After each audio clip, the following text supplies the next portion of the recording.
All right, I'm glad we got a few people willing to listen about the Federal Reserve Board, because I actually think it's incredibly important, and hopefully I'll be able to convince at least some of the people here that it's incredibly important, even if widely ignored. Okay, to outline the basic story, I first off want to talk about unemployment and poverty. I will make the point that unemployment, if you talk about poverty, unemployment is the most important thing that affects poverty. I'll just go through some numbers on that. Second, how the Fed affects unemployment. The Federal Reserve Board has an enormous impact on the employment rate, unemployment rate, and I think very, very few people realize it because it's rarely discussed in those terms. So I want to make that very clear that the Fed has an enormous impact on determining the unemployment rate in the economy. Third, I want to go through the doctrine of the non-accelerating inflation rate of unemployment, or NAIRU, which sounds very obscure to people. It can be very technical, but the basic point is very, very simple, and it's very important for people to understand it, because you could have millions of people out of work because of this. This is probably, in my view, probably worse than creationism. So I think people have to understand the NAIRU. Next, a little bit about who controls the Fed. I won't go into that in great detail because that would take forever, and it gets into some obscurities when you get to some of the technical issues, or I shouldn't say technical issues, some of the details about how the Fed is set up. And frankly, I couldn't even tell you all the details, but it's important, I think, to have some basic knowledge of what the institutional structure is. And lastly, I want to say a little bit about the European Central Bank and the European welfare state. That might seem somewhat of a divergence, but my reason for bringing it up is that it's very popular in this country to poo-poo any ideas that we might have about having national health care insurance or protecting workers against unemployment, because the argument goes that, then you end up with economies with zero growth and real high unemployment. And I want to point out that at least part of that story, or at least I'll argue here, at least part of that story might have more to do with the European Central Bank than the European welfare state. So I just want to sort of make that point and show you what that argument might look like. Okay. First point, low unemployment is the best anti-poverty measure. I'm not sure how well everyone could see this, but what I just showed here, and I could go for a longer period, but I just said let's just take the 90s, the 90s business cycle. Starting at the high point of unemployment, we had the recession 90-91. The unemployment rate got over 7%. This is the bottom line. The unemployment rate is the bottom line here. And then we have the overall poverty rate. The overall poverty rate was over 15% back in 91.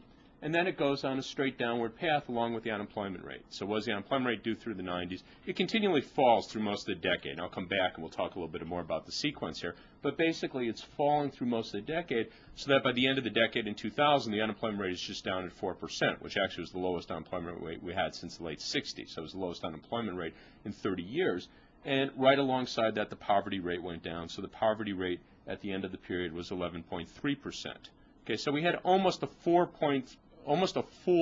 4 percentage point drop in the unemployment rate, okay, which I think is really, really big deal, because if you think about all the issues that people here in town work on, if they're working on the earned income tax credit, if they're working on raising the minimum wage, if they're working on, food stamps, I don't mean to poo-poo any of these things. They're all very, very important, but think of knocking down the poverty rate by 4 percentage points.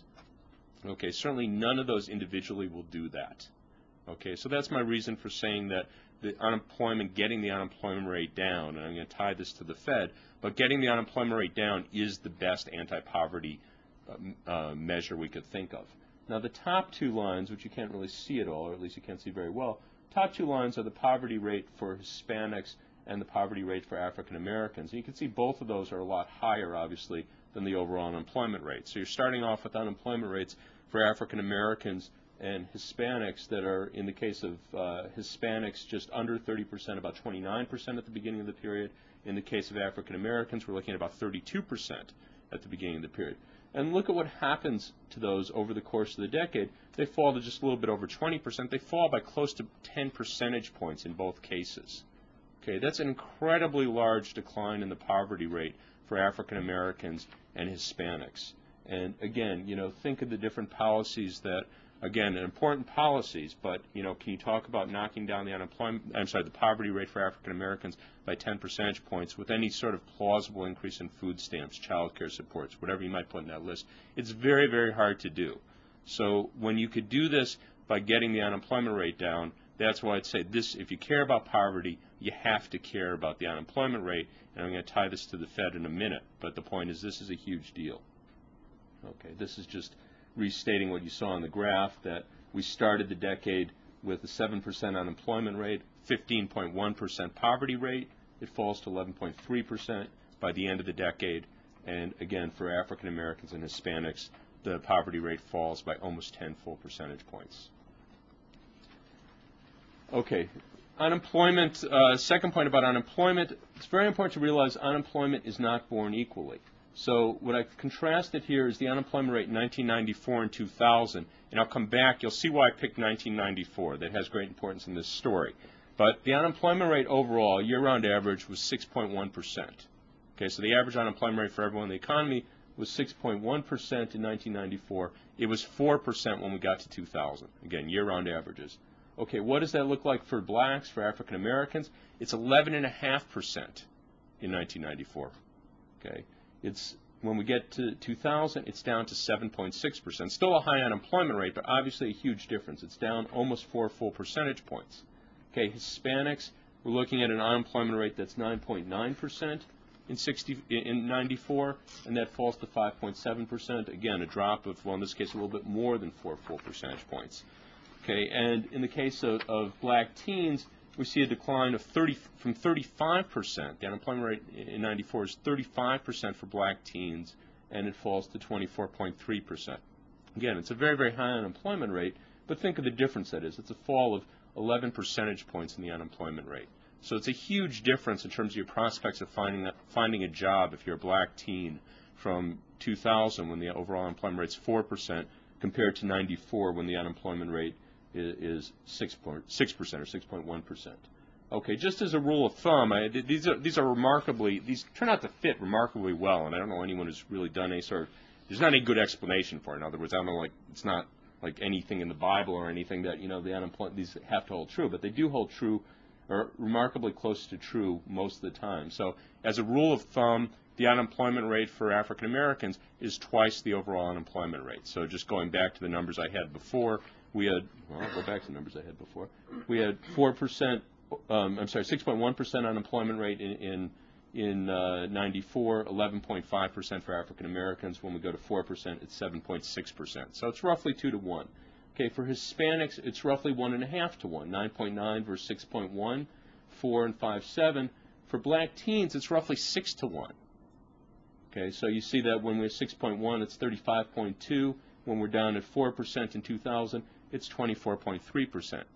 Okay, well, what I take as the moral of this story is that it's obviously good for everyone to have a lower unemployment rate. It's particularly good for relatively disadvantaged groups. It makes a much bigger difference for blacks, much bigger difference for Hispanics, and it makes biggest difference of all for African American teens. It's a very big difference if you're talking about 4% or 6% unemployment when you're talking about going from 35 to 24.3%. Okay, again, just a rule of thumb, but it seems to hold pretty well. Okay, next point. In addition to talking about, who benefits in terms of lower unemployment rates, you could also tell a story about wage growth. Okay, so what I have here is the cumulative wage growth 89 to 95, a 6-year period. Okay, this is total growth in hourly wages. Okay, and then a 5-year period 95 to 2000. Okay, now notice what happens here. If you take the first period, if you go 89 to 95, let's take a look at the 95th percentile. So these are people, they're near the top end of the wage distribution. They earn more than 95% of all workers, less than 5%. So these are people, relatively high-end workers. They do okay in that first period. Okay, over that 6-year period, they have an increase in wages of 5.4%. Not great, but they're definitely seeing wage growth. They do even better in the second period, obviously. Okay, 10.6%. So they do well in the first period, better in the second period. Let's go to the other end. Look at people at the 10th decile. Okay, these are people near the bottom. They earn more than 10% of workers, less than 90% of all workers. So these people are near the bottom. During the first period, very low wage growth, 1.8%. Okay, a 6-year period, 1.8% wage growth. They don't have a lot to show for it. The second period, 11% wage growth. Okay, so they do very well in the second period. In fact, they do better than anyone in the second period. Okay, look to the next category I have, the 50th percentile, so someone right in the middle of the wage distribution. They were losing money in the first period, 89 to 95. Their wages fell by 2%. Okay, so they're falling at the rate of 1/3% a year. So it's a decline, not a huge decline, but wages are going down in that first period. Second period, they have wage growth of 7.7%. Okay, now there's other differences. I won't go into all the differences. There's other things that went on in the second period, most importantly a rise in the minimum wage, at least for those at the bottom. There are other things going on, but what I take as the moral of this story is that when you have low unemployment, it disproportionately benefits those at the bottom end. Okay, people at the 10th decile, people at the bottom did very well when we had 4% unemployment. Okay, or at least as the economy is moving towards 4% unemployment. They were going almost nowhere when we had the high unemployment at the beginning of the 90s. Okay, people in the middle of the distribution, they were losing money. Okay, they were going backward. Wages were falling. Then we got to the second half of this period. We had low unemployment, and they have 7.7% wage growth over a 5-year period. So we get a qualitatively different picture. And again, I'm not going to say that's the only thing that changed between the first period and the second period, but I think it's a big part of the story. So again, what I take as the moral of this is that you have strong distributional effects associated with unemployment, where those at the bottom are more likely to be unemployed. We see African Americans, Hispanics, African American teens are more likely to be unemployed. And also we see that they have much weaker wage growth, or possibly even negative wage growth. They have falling wages during periods of high unemployment. Okay, just to sort of restate, just giving the main points, workers at the middle of the bottom had stagnant or falling wages until the mid-90s. The late 90s, everyone's gaining, particularly those at the bottom.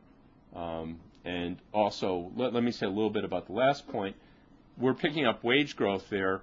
If you go back to that period, one of the things that I used to do is I write a commentary on the Federal Reserve Board. Every 6 weeks they put out what's called the Beige Book, where it's an assessment of business conditions in various parts of the country. So I'll come back to a minute talking about the Fed structure, but they have 12 regional banks, and what the Beige Book does, it surveys business conditions based on each of those banks' assessment. Basically, they usually call up employers. They, every now and then, once in a blue moon, will call up a union, but they basically call up employers, and they say, what are things like in your area?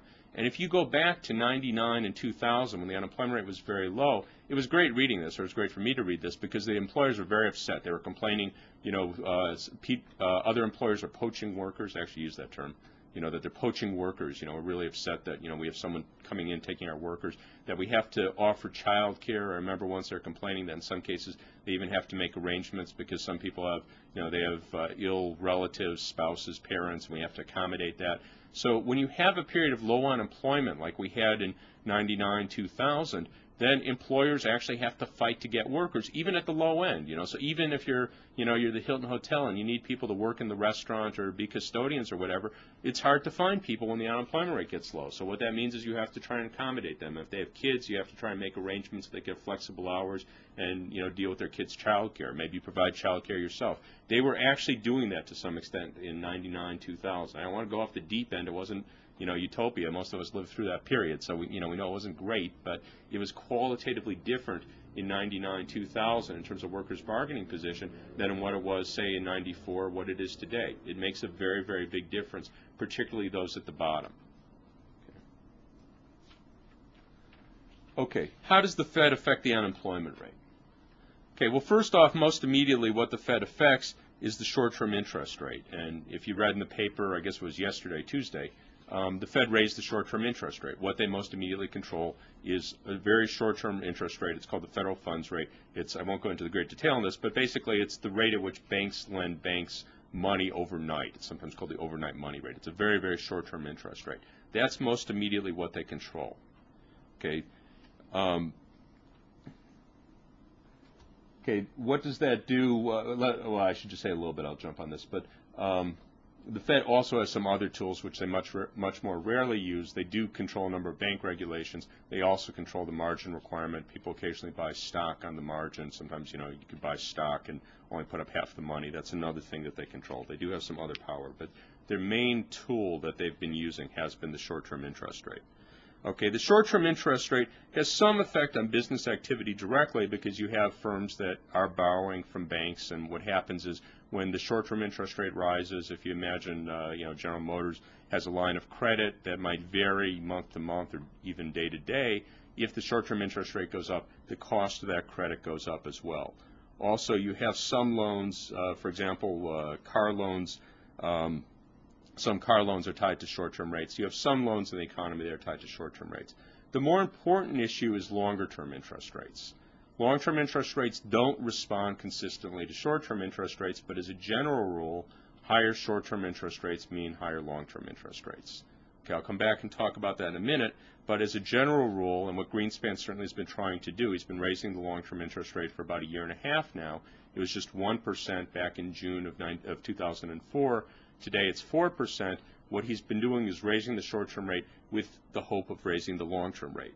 Okay, long-term rate makes a big difference because the long-term rate affects loans that people will take out for mortgages, both buy a home or refinance a home. It affects the interest rate on car loans. People buy fewer cars if they have to pay a lot of money on their loan to get a car, and also corporate bonds. So to some extent, corporations finance their investment through borrowing corporate long-term bonds, and if the long-term rate goes higher, then they're going to undertake less investment. Okay, so all these have an impact on the economy. If there's less car buying, less investment, less home buying, then that slows the economy. Okay, I jumped ahead on that. Let's see. Okay, so higher long-term rates. Sorry, I have to get my sequence straight here. I'm reading the wrong way on my chart here. Okay, so higher long-term rates reduce home building, borrowing, and investment. In general, the higher short-term rates mean higher long-term rates. And when you have less new car purchases, less home building, less people borrowing against their houses, as we see a lot these days, that slows the economy, and that leads to higher unemployment. Okay, and as a simple story, the last line I have here, it's easier to slow the economy with high interest rates than to boost the economy with low interest rates. This is often, I haven't heard this analogy for a long time, but back when I was learning economics, I used to say it's like pushing on a string, that you could use your string to tighten up on the economy, you could pull it tight, but to try and push the economy with low interest rates, it's like pushing on a string. It's not that easy to do. So, the thing I take away from that, if the Fed wants to slow the economy, it could do it. Alan Greenspan could just keep raising rates. He can slow the economy. I have absolute confidence in that. So he can and he will. I mean, how far you have to raise rates to really slow the economy, that's a question. But can he raise rates enough to slow the economy? Absolutely. Can he lower rates enough to boost the economy? Not always. That's a much more complicated process. So it's not totally symmetrical. Raising rates slows the economy. The Fed definitely has the power to slow the economy, throw people out of work. It doesn't necessarily have the power to boost the economy. The weapons, the tools it has to boost the economy are much, much weaker. Okay. Next story, the non-accelerating inflation rate of unemployment. This is a doctrine, I won't go through the story, the full story on this, but I just want to contrast this clearly with sort of a common sense notion. As common sense, I think almost anyone would agree with any economic background that other things equal, that if you have a lower unemployment rate and you have a stronger economy, there's more inflationary pressure in the economy. And this is just kind of common sense. And my reason for saying this is I want to distinguish it clearly from this non-accelerating inflation rate of unemployment or NAIRU view. So there's a common sense position. I just think like almost anyone in their right mind would have to say, yes, other things equal. If we get the unemployment rate down, workers have more bargaining power, as I was just talking about. So, it's easier for them to make wage demands. It's easier for them to say they want child care, they want health care, whatever. That raises cost. Okay, so firms have higher cost. They might pass that on at higher prices.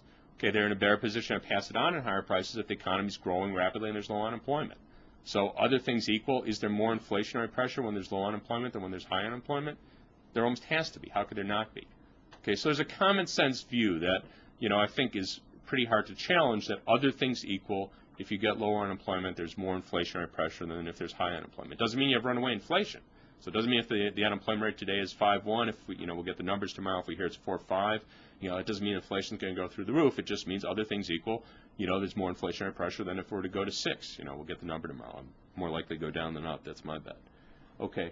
The NAIRU view is not common sense. Okay. The NAIRU view says that there's a level of unemployment that if the unemployment rate falls below that level, and I'm going to use 6% as a level, so we'll just say 6%. If the unemployment rate falls below 6%, then the inflation rate accelerates. Okay. On the other hand, if the unemployment rate is above 6%, let's say it's 8%, then the inflation rate gets lower.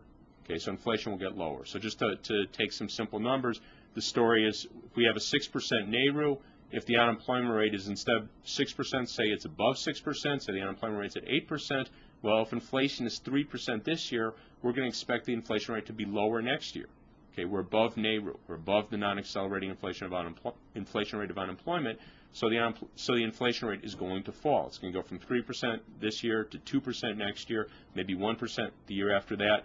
As long as the unemployment rate is above NAIRU, it's higher than NAIRU, then the inflation rate gets lower. Okay, that's one part of the story. That's the part that we care less about. The part we care more about is what it says if the unemployment rate is below NAIRU. So the story goes, if we have a 6% NAIRU, that's the NAIRU, then suppose the unemployment rate is 5%. What that means is the inflation rate will increase. So the inflation rate this year is 3%. If the unemployment rate is 5%, which it actually is, roughly 5%, so what NAIRU tells us is inflation is going to get higher. So next year inflation, instead of being 3%, will be, let's say, 4%. The year after that, well, if the unemployment rate is still below NAIRU, it's going to be higher. It's going to be 5%. Okay, if we keep it there, if we keep the unemployment rate below NAIRU, it's going to keep getting higher and higher. It's going to be 6%, 7%, 8%. Okay, so the story is that you have this one point, let's say 6% unemployment, at which the inflation rate will stay exactly where it is. So if the unemployment rate is 6%, that's the NAIRU. Then if we keep the unemployment rate at 6%, then the inflation rate will stay at exactly 3%. Okay, now that I don't consider a common sense view. I'll come back and say a little bit more about that. But I don't consider that a common sense view. And what I just want to point out is that there is no, if you read through the economics literature, there's not a universally accepted theory as to why that would be the case. Okay, my reason for making that point is if we were to look at the argument about the minimum wage, does the minimum wage create unemployment? There's a debate over whether the evidence supports that, but there's a very clear theory as to why that would be the case. Okay, I won't go into an argument about the minimum wage, but any economist could tell you why would we think a higher minimum wage would create unemployment. Any economist could tell you that. Okay, why is there a NAIRU? Why do we have this 6% unemployment rate? If the unemployment rate gets below it, inflation accelerates. Why is that the case? There is no universally accepted theory. There's a lot of different arguments out there, but it's not as though if we got 10 economists in the room that all nod their head and go, yes, that's the theory. They would probably all have 10 different theories. Okay, so there's not a solid theoretical argument as to why that would be the case. And you'll see in a moment why I think that's important.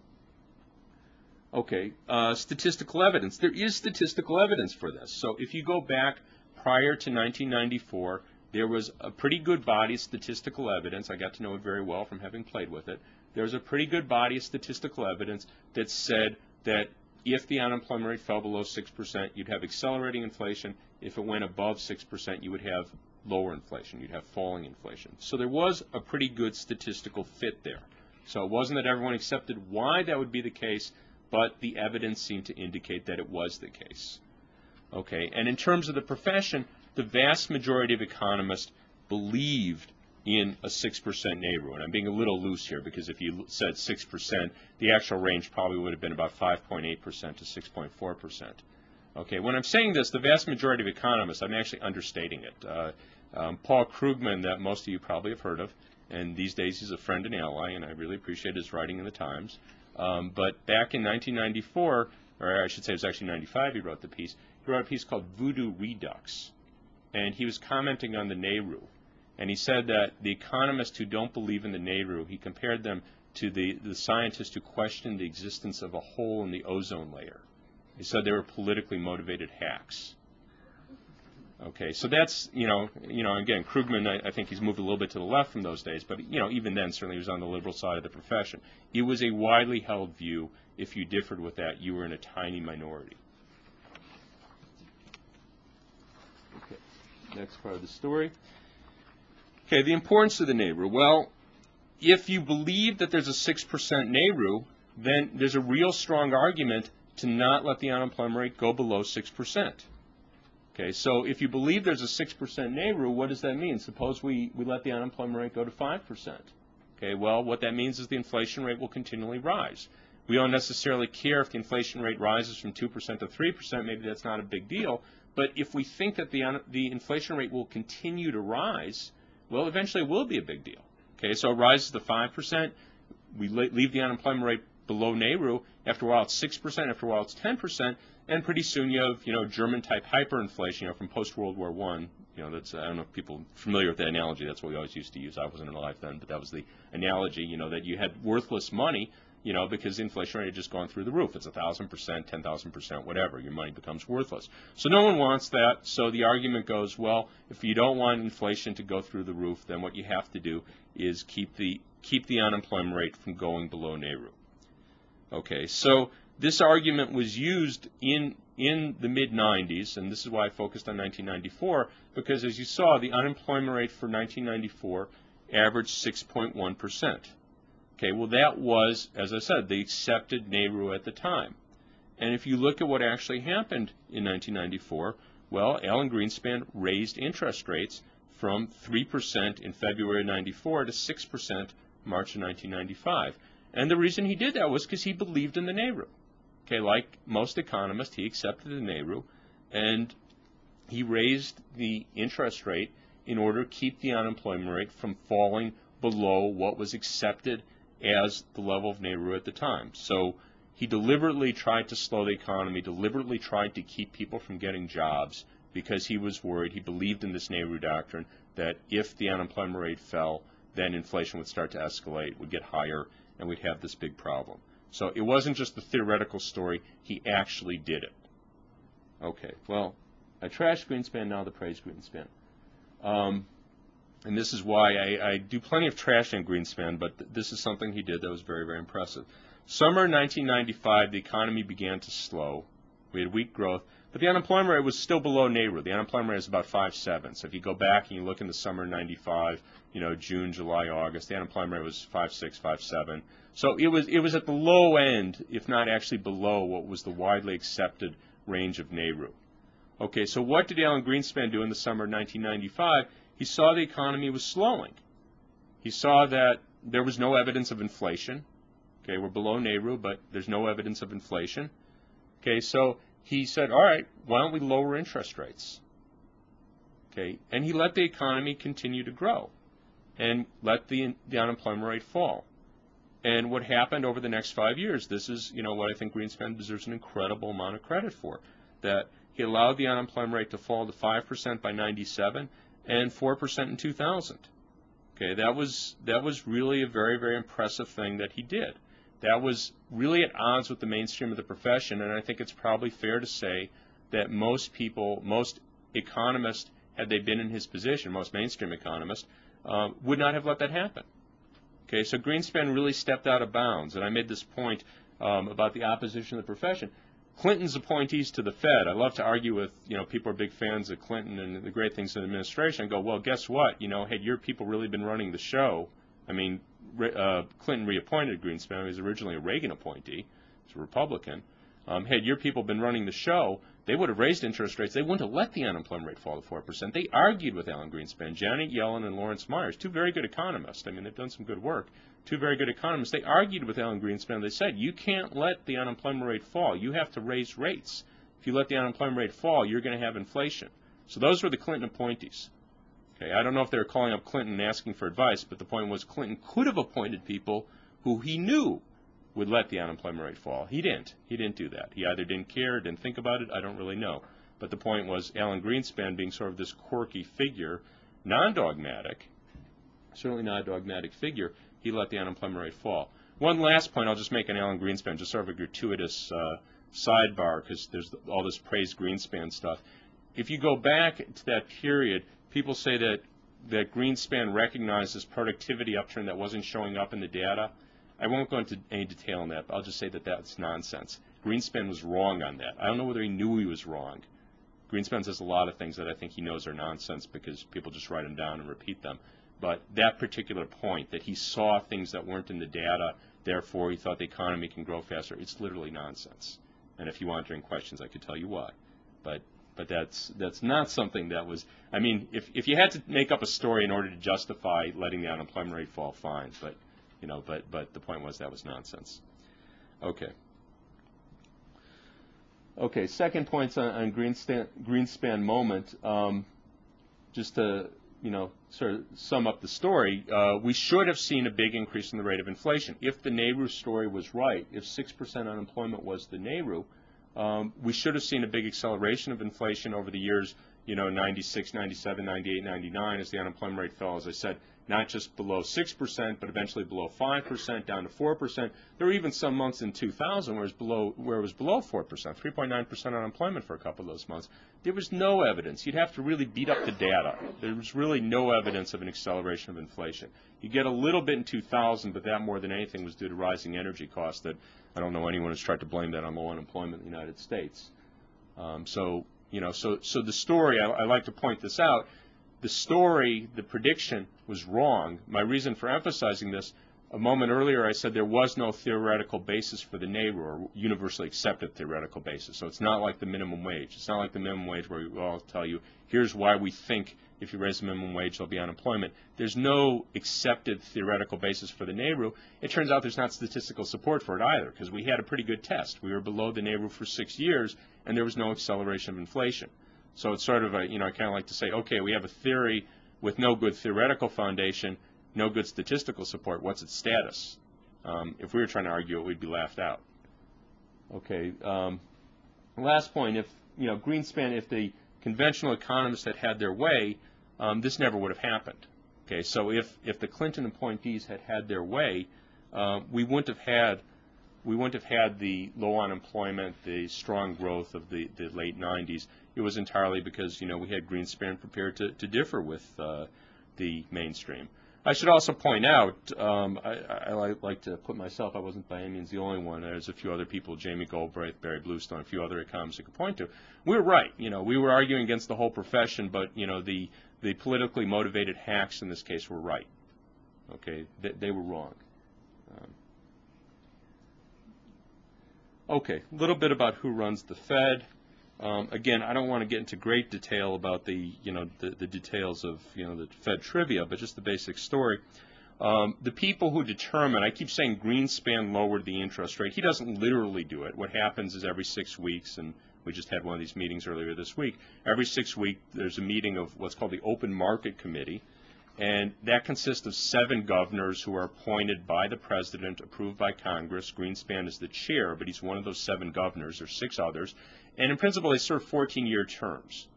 Okay, so the idea is that you want them insulated, at least that's the idea, you want them insulated against congressional pressure. Okay, so they're there for 14 years, they're appointed, Congress, has the opportunity to debate their qualifications, ask them questions, they get there, and then they're there for a long time. Okay, and I don't know of any of them being removed. I don't, apart from one being caught in some sort of scandal, that they'll stay there. I mean, very often they resign, but I don't know of anyone ever being removed by Congress. Okay, so 7 of the people on the Open Market Committee are the governors who are there for a long period of time. The other 5 are regional bank presidents. Okay, there are 12 regional banks, Federal Reserve Board, regional Federal Reserve banks, and at any point in time, and they rotate, 5 of those 12 bank presidents sit on the Open Market Committee, or again, let me be a little more precise. 5 of the 12 are voting members of the Open Market Committee. So what happens when they sit and meet, you have all 12 bank presidents, 5 of them actually have a vote, but all 12 of them are sitting there along with the 7 governors, and the 5 voting bank presidents along with the 7 governors decide on raising the interest rate, lowering the interest rate. I'll also point out that I should point out the New York Fed, the president of the New York Fed, is always one of the voting members, so he doesn't rotate, or he or she, I think it's always been a he, but that person is always one of the voting members. Okay, the law governing the Fed, and again, this is a very, very important point that often gets left out. The law that governs the Fed's behavior is called the HumphreyHawkins Act, Full Employment Act. It was passed, I think it was 96, 76, it could have been 75, I believe 76.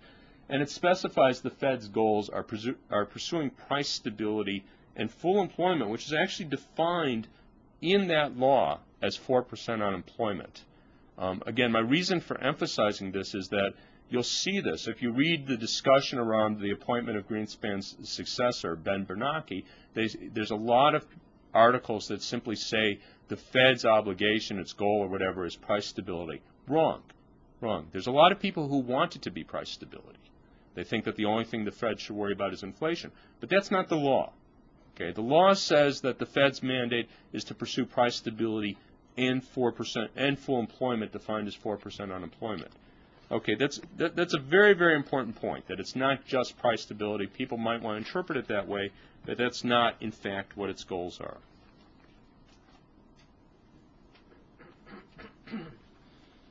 Okay, politics of the Fed. In principle, as I said, the law says that it has these twin mandates pursuing price stability and also full employment. It's very, very interesting because the way the Fed is routinely evaluated or evaluates itself is primarily on inflation. And, unemployment is considered secondary or outside their mandate. Now, actually, repeat a conversation I had with two democratically appointed members of the Federal Reserve Board back in 1994. And again, this is January 1994 when we had this conversation. And I was raising the issue, I didn't believe in the NAIRU, arguing with them, you could let the unemployment rate get below 6%, because we all saw what was coming. I mean, you knew the literature, you knew what these people wanted to do, that the unemployment rate's getting close to the NAIRU. At that point, I think it was 6.4% when we were having the conversation. But it's falling. So you see that the unemployment rate's coming to 6%, and you know that they're sitting there, with their guns loaded and drawn, and they're about to raise interest rates. So I was there with a couple other people, and we were saying, why do you have to do that? What's the evidence for inflation? And the two people we met with were both ardent believers in the NAIRU, and they assured us that, yes, if the unemployment rate falls, then we'll get higher inflation. So one of us raised the proposition, said, well, why don't you test that? Why don't you test it? What would be the harm? Let the unemployment rate go to 5.5%. What would be the harm? Because the actual evidence, even if you believed it, was that inflation accelerates very slowly. So, let's say we're starting at 3% inflation, let the unemployment rate go to 5%. After a year, it'd be like 3.25%. So, what's the big deal? No one's going to say it's a big deal if you have 3.25% inflation instead of 3%. So, so what would be wrong with testing that? Why don't you just do a test, let the unemployment rate go to 5.5%. If you see inflation start to rise, then you jack up interest rates and you stop it. So what would be the big harm in that? And one of Clinton's appointees said, well, the Federal Reserve Board is committed to price stability. So we pointed out, well, the Federal Reserve Board is also committed to 4% unemployment. To which he responded, well, no one takes that seriously. Which, of course, we didn't let drop. We said, well, you don't have to take the commitment to price stability seriously either. He said, yes, I do. So there's a clear asymmetry here, which I think everyone who's familiar with the Fed will acknowledge, that the Fed is responsive to the financial markets. They do not like inflation. Okay, financial markets hate inflation, particularly bond markets hate inflation. So if it's the case that the inflation rate starts to rise from 2% to 3% to 4%, they are really, really, really unhappy, and the Fed has to answer to them. Okay, if the unemployment rate is 6% and you have, it could be down at 4%, so that means there's 5 million people out of work unnecessarily. They probably feel bad about it, but they don't have to answer to them. Okay, Alan Greenspan's not going to get called on the carpet because of that. Okay, he will get called on the carpet if the inflation rate goes to 4%. What are you doing? How come you're not jacking up interest rates? So there's this huge asymmetry. So this is the politics of the Fed. Keep in mind, a moment ago I was saying that in principle these people are supposed to be so insulated from political pressures. Well, they're very well insulated from democratic political pressures. That's Democrat with a small d. I'm not referring to Hillary Clinton and John Kerry. They're very insulated from democratic political pressure. It's very hard for the public to influence the Fed. It's not hard for the financial markets to influence the Fed. So there's a real asymmetry. That's what I'm saying is the politics of the Fed. Okay, now that doesn't have to be the case. One of the reasons why it's so hard for the public to influence the Fed is no one knows about it. Okay, no one knows what the Fed is. No one knows what it does. People go around saying Greenspan is a great guy. I understand when he shows up somewhere, everyone gets up and applauds. What do they know about Alan Greenspan? What's his name? Woodward wrote the book Maestro. Woodward doesn't know anything about Greenspan. He's an idiot. I'm sorry, I didn't say that. Woodward doesn't know very much about monetary policy, but he goes around. He's the maestro. So most people have very, very little idea, what it is that the Fed does. And to make the last point, what it is about NAIRU that that we have this doctrine that if we let the unemployment rate get below 6%. Okay, they wouldn't say 6% today, by the way. So they'd say maybe it's 5 or 5.1 or 5.2. But back then, everyone said 6. Okay, if we let the unemployment rate get below 6%, we have inflation. And therefore, we're going to deliberately raise the interest rate to slow the economy, to keep people from getting jobs. No one knows that. Okay, next to no one knows that. And I can tell you, actually, I had a story from back during this period, 95, 96. We have, the regional, I don't want to go into great detail on the structure of the Fed, but I will mention that there are regional boards that are sort of modeled on the national board. There's regional boards of directors, and some of those people are labor representatives. So I had occasion to meet with some of the labor reps, and we were talking about the NAIRU. And one of the other people was presenting with me was saying, yeah, the Fed raises interest rates to throw people out of work. And one of the regional directors got really angry and goes, that's not true. And he's really angry, like almost ready to have a fight. And he goes, what are you saying? He was really angry. So here's a guy who was actually he had voted to raise interest rates, and he didn't even realize what he was doing. And the reason why he didn't realize it was because the Fed has a staff of economists, and they come in there and they go, the economy is overheating. We have to do something about it. Well, you don't want the soup to overheat, right? So you raise interest rates. They didn't say we have to raise the unemployment rate, and this guy never realized that's what that meant. That's literally what that meant. Okay, so unless people understand what's at issue, they're in no position to put any pressure on the Fed. And at the moment, next to no one understands what's at issue. Okay, to carry this forward one step further, in principle, the cost of higher unemployment versus the risk of inflation is a political decision. Okay, an economist, I can't tell you, what the optimal amount of unemployment and inflation is. I could give you an idea of what I think the risks are. I could look at the evidence and, I could say, well, given the evidence, if we let the unemployment rate fall to 5%, then there's a reasonable risk that the inflation rate will rise. I can't tell you not to take the risk. Okay, I can tell you not to take the risk, but that's just, your opinion's as good as mine. I have no business telling you whether or not that's a risk worth taking. Okay, my point saying it's a political decision. I don't know if people read Robert Samuelson at the Post, but he's a great caricature for me, a great straw man.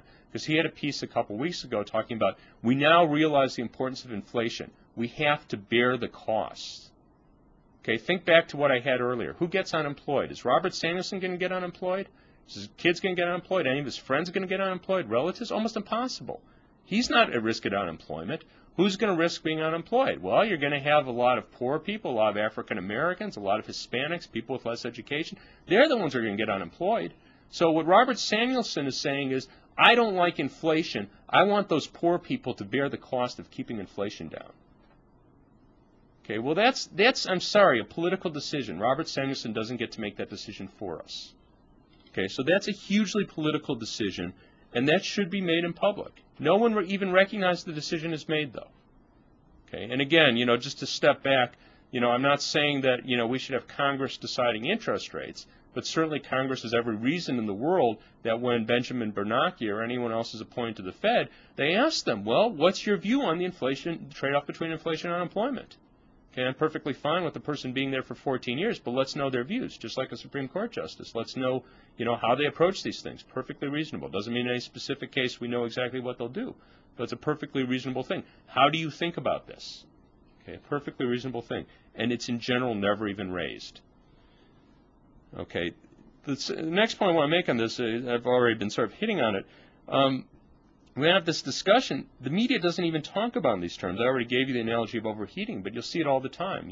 When you look at the paper, look at the discussion of the Fed, if you read the coverage of Greenspan raising rates, I'll bet you anything, you'll find that metaphor, overheating. Okay, no one said that he didn't want the unemployment rate to fall further. That's why he did it. He does not want the unemployment rate to fall further. That's why he did it. But they didn't say that. None of the articles said Alan Greenspan raised the interest rate because he didn't want the unemployment rate to fall. That's why he did it. But no one said that. Okay, and the last point in this, and this is one of these things, I get upset sometimes about how we conduct, we as progressives, liberals, however you want to call people on the left side of the spectrum, how we conduct our debates. In the mid-'90s, when we had this debate over NAIRU, for God knows what reason, it was not a debate over an unemployment rate. It was characterized as a debate over the growth rate, which is kind of mind-boggling because the acronym is the non-accelerating inflation rate of unemployment. You think that would have been a debate over the unemployment rate, but if you go back and read the literature at that time, the popular literature, at least, if you're reading the business press, New York Times, it was a debate over the growth rate. And frankly, I'm not going to say I don't care about the growth rate. I want more growth rather than less growth, but it was a debate over the unemployment rate. That's what it means. The argument was, can the unemployment rate get lower? Can we have a lower unemployment rate? Now, it was a case where the business media, the conservatives framed the debate and for whatever reason, our side didn't have the good sense to go, excuse me, we're arguing over unemployment, not growth. Okay, because I think that is very important. Growth, you know, you might have heard my lecture earlier. I think growth is very important. We want good growth. That's very important. But it's a very different thing to tell people that we don't want the economy to grow too fast. It's a very different thing than saying we want 5 million people to be out of work. Okay, that has very big implications, too, if you think about sort of the conservative logic that, you know, we have these lazy welfare cheats that, you know, they're out of work. No, well, actually, maybe we want to say that they're lazy and everything. That's fine. But the point is, if you believe in the NAIRU and you're Alan Greenspan in 1994, before he had his Greenspan moment, and he's going to raise the interest rate anytime he sees the unemployment rate fall, that means you're getting 6% unemployment. So maybe instead of being the person over here, I'll be the person over there. But he's going to make sure that 6% of the workforce is unemployed. Okay, so we could shuffle the cards, but we are going to have 6% unemployment because Alan Greenspan wants us to have 6% unemployment.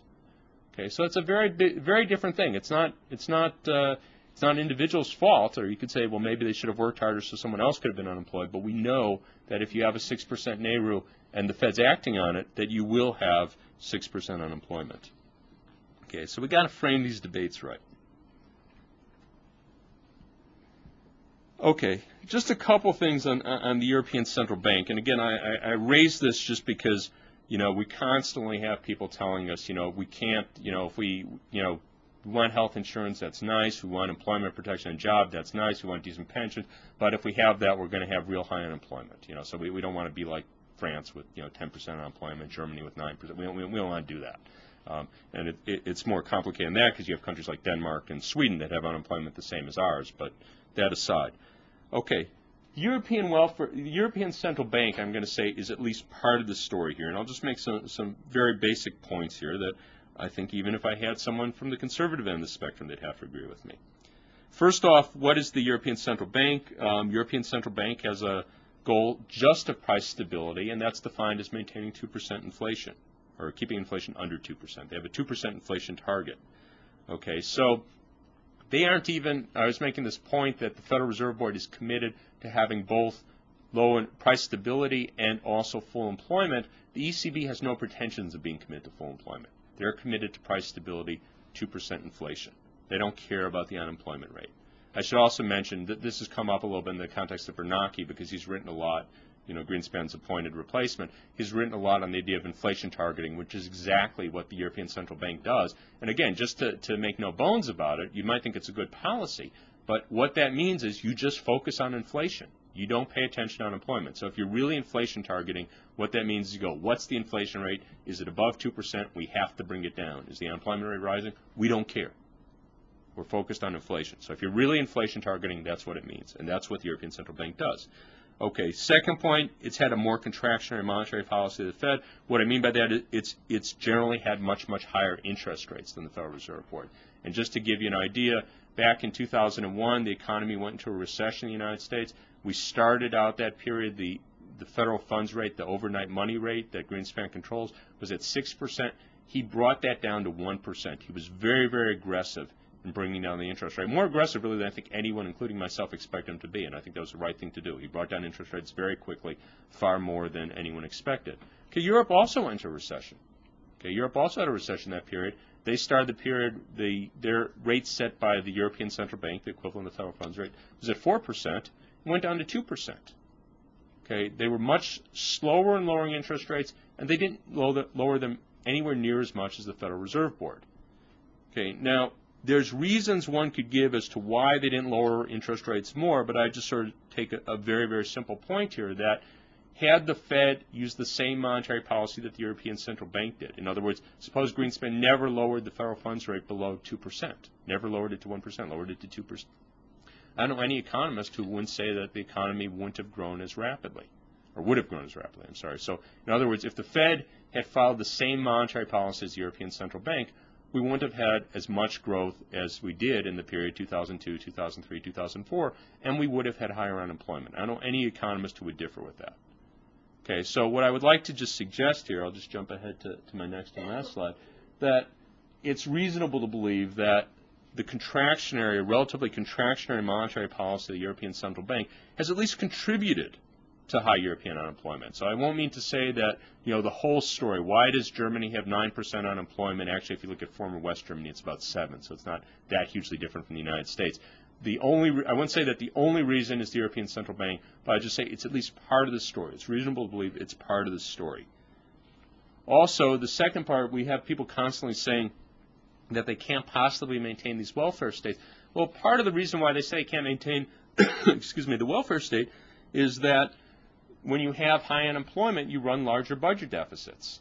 Okay, one of the reasons we had this big budget surplus in 2000, again, not the only reason, but one of the reasons we had a big budget surplus in 2000 was we had very low unemployment. Okay, we got the unemployment rate down to 4%. That helped reduce the deficit, or actually push the economy, push the government surplus into the black. Okay, well, when you have high unemployment in France, you have 9 or 10% unemployment, you have 9% unemployment in Germany, that makes your deficit worse. So that makes it harder to maintain your welfare state. Very straightforward. Okay, so if you accept that the European Central Bank has been one of the factors contributing to high unemployment, then you have a very nice story here. That one of the reasons that the welfare state in Europe looks so bad is both the European Central Bank is causing the unemployment rate to be higher than it need be, and because the unemployment rate is higher than it need be, you have much larger deficits. Okay, so it puts a very big strain on the welfare state. And sometimes you actually see, in the literature, you're almost, I'm not a conspiracy theorist, but you almost, I'm inclined to believe this sometimes when you see some of the writing on this where they say, well, the European Central Bank can't ease up. They can't lower their interest rates. They can't have more expansion of monetary policy allowing the economies in Europe to grow more rapidly until they reform their welfare state. As though it's a quid pro quo. If Germany will eliminate protections for their workers, they'll cut back their health care benefits, then the European Central Bank will lower the interest rate and let their economy grow more rapidly. So it's almost as though you're strangling their economies. You're basically squeezing them until they give up, until they agree to surrender the welfare state. It often has that look. And again, I'm not quite a conspiracy theorist on that, but if you read the literature on it, you're almost inclined to think of it that way. Okay, the last point I just want to make on that, the European Central Bank is extremely undemocratic. There's not any institution like the Congress that, in principle, the Fed has to answer to. I could complain at great lengths about how the Congress has not held the Fed sufficiently accountable, but the point is we do have the mechanism there. If you imagine that we had progressive members of Congress, Alan Greenspan has to go and testify before Congress at regular intervals, they could grill him, they could hold him accountable. There's nothing analogous with the European Central Bank. It's very insulated from democratic input, which makes it much easier for them to pursue policies that are extremely unpopular across Europe. Okay, so just to summarize the story on the Fed. First point, just the Fed does have enormous impact on people's well-being, and it really swamps the impact of almost anything else we could think of in terms of sort of conceivable policies. I mean, if we can get national health care insurance tomorrow, that might go in a league with, changing Fed policy. But, most of the things that, we spend a lot of time being concerned about and fighting over, compared to the Fed allowing the unemployment rate to fall to 4%, it's just nothing. It's swamped.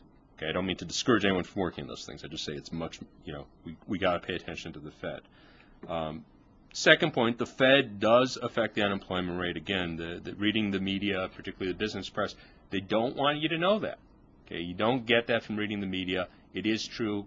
No one could argue with that. They might be right in raising the unemployment rate. Someone can make that argument. Maybe they're right, but they definitely influence the unemployment rate.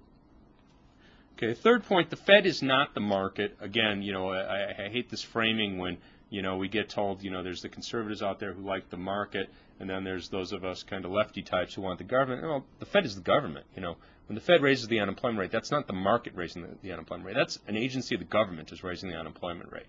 So when we had Alan Greenspan deliberately raising interest rates to keep the unemployment rate high back in 1994, that was a decision of the government.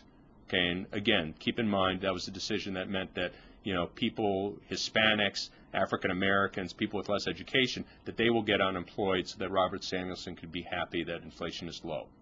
Okay, so that was the government. That wasn't the market doing that. Okay, and the last point, yeah, we got a right to hold the Fed accountable. It's a government agency, and we have a right, an obligation, I'd say, to make sure that they're acting in the public interest. All right, so I'll stop there, break for 5 minutes, and then take questions.